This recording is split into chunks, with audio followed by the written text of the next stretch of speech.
ನಾಯಿಗೆ ಹೆದರಿ ಬೈಕ್ ಡಿಕ್ಕಿಯಾಗಿ ಓರ್ವ ಸವಾರ ಪ್ರಾಣವನ್ನೇ ಕಳ್ಕೊಂಡ್ಬಿಟ್ಟಿದ್ದಾನೆ. ಚಿಕ್ಕೋಡಿಯಲ್ಲಿ ನಡೆದಿರುವಂತಹ ಘಟನೆ ಇದು. ನಾಯಿಗೆ ಹೆದರಿ ಬೈಕ್ ಸೀದಾ ಗೋಡೆಗೆ ಡಿಕ್ಕಿ ಹೊಡೆದ್ಬಿಡುತ್ತೆ. ಸವಾರ ಜೀವ ಕಳ್ಕೊಂಡ್ಬಿಟ್ಟಿದ್ದಾನೆ.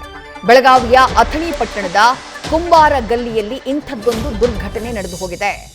ಬೀದಿ ನಾಯಿಗಳು ಬೆನ್ನು ಹತ್ತಿದ್ರಿಂದ ಸವಾರ ಗಾಬರಿಗೊಂಡಿದ್ದ. ನಿಯಂತ್ರಣ ತಪ್ಪಿ ಏಕಾಏಕಿ ಬೈಕ್ ಮನೆಯ ಗೋಡೆಗೆ ಗುದ್ದುಬಿಟ್ಟಿದೆ. ರಭಸವಾಗಿ ಗುದ್ದಿದಂತಹ ಪರಿಣಾಮ ಕೆಳಕ್ ಬಿದ್ದಂತಹ ಸವಾರ ಜೀವನೇ ಕಳ್ಕೊಂಡ್ಬಿಟ್ಟಿದ್ದಾನೆ. ಜೀವ ಕಳ್ಕೊಂಡಂತಹ ಬೈಕ್ ಸವಾರನನ್ನ ವಿಶ್ವನಾಥ್ ಶಿರೋಳ ಅಂತ ಹೇಳಿ ಗುರುತಿಸಲಾಗಿದೆ. ಅಥಣಿ ಪಟ್ಟಣದಲ್ಲಿ ಇತ್ತೀಚೆಗೆ ಬೀದಿ ನಾಯಿಗಳ ಉಪಟಳ ಹೆಚ್ಚಾಗಿದೆ. ಪುರಸಭೆ ಅಧಿಕಾರಿಗಳ ಗಮನಕ್ಕೆ ಸ್ಥಳೀಯರು ತಂದಿದ್ದಾರೆ. ಬೀದಿ ನಾಯಿಗಳ ಕಾಟ ಹೆಚ್ಚಾಗಿದೆ, ದಯವಿಟ್ಟು ನಿಯಂತ್ರಣಕ್ಕೆ ತಗೊಂಡು ಬನ್ನಿ, ನಮ್ಮ ಮೇಲೆ ದಾಳಿ ಮಾಡ್ತಾ ಇದೆ ಅಂತ ಹೇಳಿ ಮನವಿಯನ್ನ ಮಾಡಿಕೊಂಡ್ರೂ ಕೂಡ ಯಾವುದೇ ರೀತಿಯಾದಂತಹ ಕ್ರಮ ಆಗಿಲ್ಲ. ಇದರ ಮಧ್ಯೆ ವಿಶ್ವನಾಥ್ ಶಿರೋಳ ನಾಯಿಗೆ ಡಿಕ್ಕಿ ಹೊಡೆಯೋದನ್ನ ತಪ್ಪಿಸೋಕ್ ಹೋಗಿ ಗೋಡೆಗೆ ಡಿಕ್ಕಿ ಹೊಡೆದು ಜೀವನೇ ಕಳ್ಕೊಂಡ್ಬಿಟ್ಟಿದ್ದಾರೆ.